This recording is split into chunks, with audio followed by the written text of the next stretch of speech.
Pacific ocean ہماری سوچ سے بھی زیادہ بڑا ہے۔ چلی کے ساحل سمندر میں اگر ارتھ کے آر پار سوراخ بھی کر دیا جائے تو ناظرین وہ بھی پیسفک اوشن سے ہی نکلے گا۔ اس سے آپ اندازہ لگا سکتے ہیں کہ پیسفک اوشن کتنا بڑا ہے۔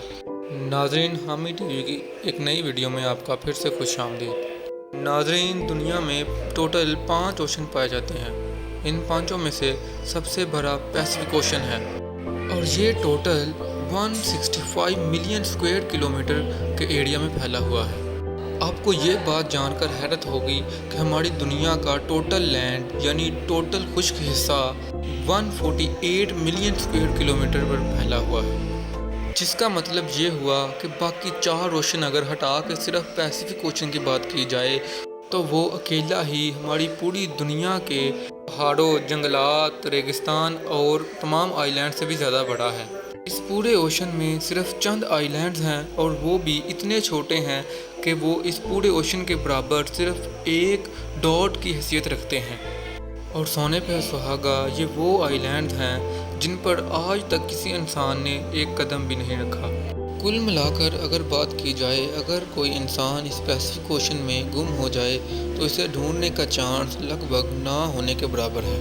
لیکن آج آپ ایک ایسے انسان کی ریئل سٹوری جانیں گے جو اپنی ایک چھوٹی سی بوٹ میں اس پیسفک اوشن میں گم گیا تھا، وہ بھی کوئی 10-15 دنوں کے لیے نہیں بلکہ پورے 438 ڈیز تک۔ جی ہاں، اس شخص نے ایکسیڈنٹلی ایک ایسا ورلڈ ریکارڈ بنا لیا تھا جسے کوئی چاہتے ہوئے بھی توڑنا پسند نہیں کرے گا۔ سمندر میں سب سے زیادہ وقت گزارنے کا ورلڈ ریکارڈ جوز سلویڈر الورینگا نامی ایک شخص نے بنایا تھا، جس نے سمندر میں پورے 438 ڈیز گزارے اور وہ بھی ایک چھوٹی سی 7 فٹ کی بوٹ پر۔ لیکن سوال یہ ہے کہ 14 مہینوں تک خوفناک سمندر میں یہ اکیلا زندہ کیسے رہا؟ لیکن سب سے پہلے ہم یہ جانیں گے کہ یہ سمندر میں گیا کیوں تھا۔ بات ہے 2012 کی، جب مکسیکو کے چھوٹے سے گاؤں کوسٹا ایزول میں جوز الورینگا نامی ایک شخص رہتا تھا۔ جوز اس وقت 36 سال کا تھا اور یہ ایک ایکسپرٹ مچھیرا بھی ہوا کرتا تھا۔ 17 نومبر 2012 والے دن جوز اپنے ایک ساتھی کے ساتھ فشنگ کے لیے روانہ ہوا۔ ان کا پلان تھا کہ وہ سمندر میں صرف 30 گھنٹے گزاریں گے، اسی وجہ سے ان کی بوٹ پر کچھ زیادہ سامان بھی نہیں تھا۔ اس 7 فٹ کی بوٹ میں صرف ایک انجن اور ایک ریفریجریٹر تھا جس میں وہ مچھلیاں سٹور کرتے تھے۔ اپنے ساتھ ایک دن کا سامان لے کے جانے والے جوز کو یہ کیا پتا تھا کہ اگلے 438 ڈیز اس کی زندگی کے سب سے بدترین دن ہونے والے ہیں۔ وہ میکسیکو کے ساحل سے 120 کلومیٹر دور گئے اور اپنا جال سمندر میں بچھا دیا۔ اسی وقت ایک خوفناک سمندری طوفان وہاں آ پہنچا۔ اپنی جان بچانے کے لیے وہ جال کو وہیں چھوڑ کر واپس اپنے گاؤں کی طرف الٹے پاؤں بھاگے۔ اپنی بوٹ کو مسلسل 6 گھنٹے چلانے کے بعد وہ اپنے ساحل سے صرف 20 کلومیٹر دور تھے اور ان کو اپنا گاؤں نظر بھی آنے لگ گیا تھا۔ وہ اس طوفان کو تو بہت پیچھے چھوڑ آئے تھے مگر ان کی قسمت نے ان کا ساتھ چھوڑ دیا۔ ساحل کے صرف 20 کلومیٹر دور ان کی بوٹ کا انجن خراب ہو گیا تھا۔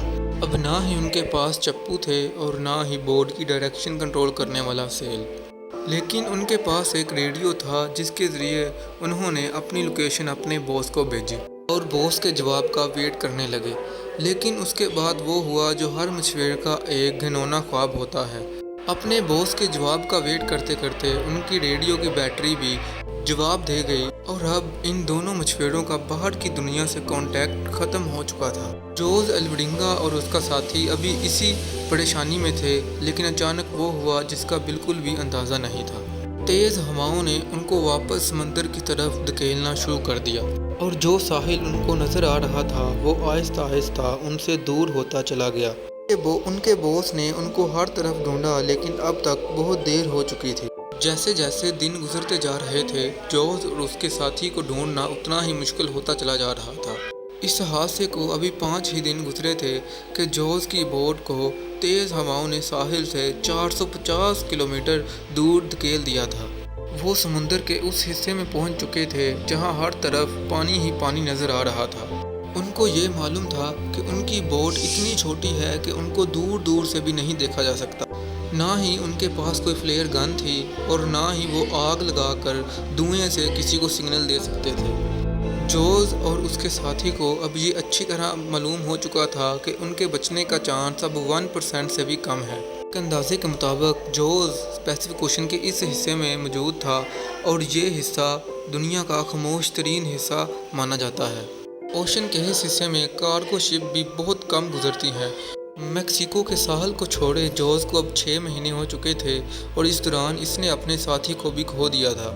اسی وجہ سے وہ بہت فرسٹریٹڈ بھی ہو چکا تھا اور اسی دوران اس کی قسمت نے ساتھ دیا اور ایک کارگو شپ اس کے قریب سے گزری، لیکن اس نے بھی اسے کوئی سگنل نہ دیا۔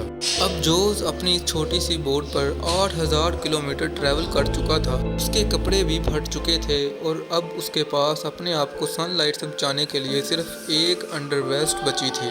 آخر کار وہ گھڑی آ ہی گئی جب قسمت جوز پر مہربان ہو گئی۔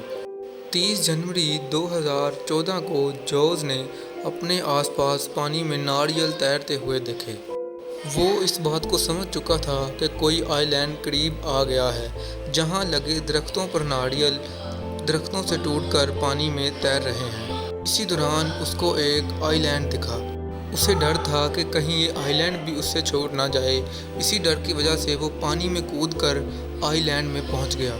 14 مہینوں کے بعد اس نے پہلی دفعہ کسی زمین پر قدم رکھا تھا اور وہاں پہنچ کر اسے ایک چھوٹا بیچ ہاؤس دکھائی دیا جس میں وہاں کا لوکل موجود تھا۔ پچھلے 14 مہینوں کے بعد اس کا کسی دوسرے انسان کے ساتھ کانٹیکٹ ہوا تھا۔ یہ آئی لینڈ مارشلز آئی لینڈ کا ایک ریموٹ آئی لینڈ تھا جسے ایبون ایٹول کہا جاتا ہے، اور یہ آئی لینڈ جوز کے سٹارٹنگ پوائنٹ سے 11000 کلومیٹر دور ہے۔ یہ جوز کی قسمت تھی کہ وہ سمندر میں ایک چھوٹے ڈاٹ کے برابر آئی لینڈ میں پہنچ چکا تھا۔ اگر جوز سے یہ آئی لینڈ بھی چھوٹ جاتا تو اس کا اگلا سٹاپ فلیپینز میں ہوتا جو اس آئی لینڈ سے بھی 5000 کلومیٹر دور ہے۔ وہاں سے جوز کو واپس اپنے گھر بھیج دیا گیا۔ وہاں پہنچ کر اس نے 438 ڈیز کے نام پر ایک بک پبلش کی جو پوری دنیا میں مشہور ہو گئی۔ امید ہے حامی ٹی وی کی اس ویڈیو کو آپ بھرپور لائک اور شیئر کریں گے۔ آپ کے پیار بڑے کامنٹس کا بے حد شکریہ۔ ملتے ہیں اگلی شاندار ویڈیو میں۔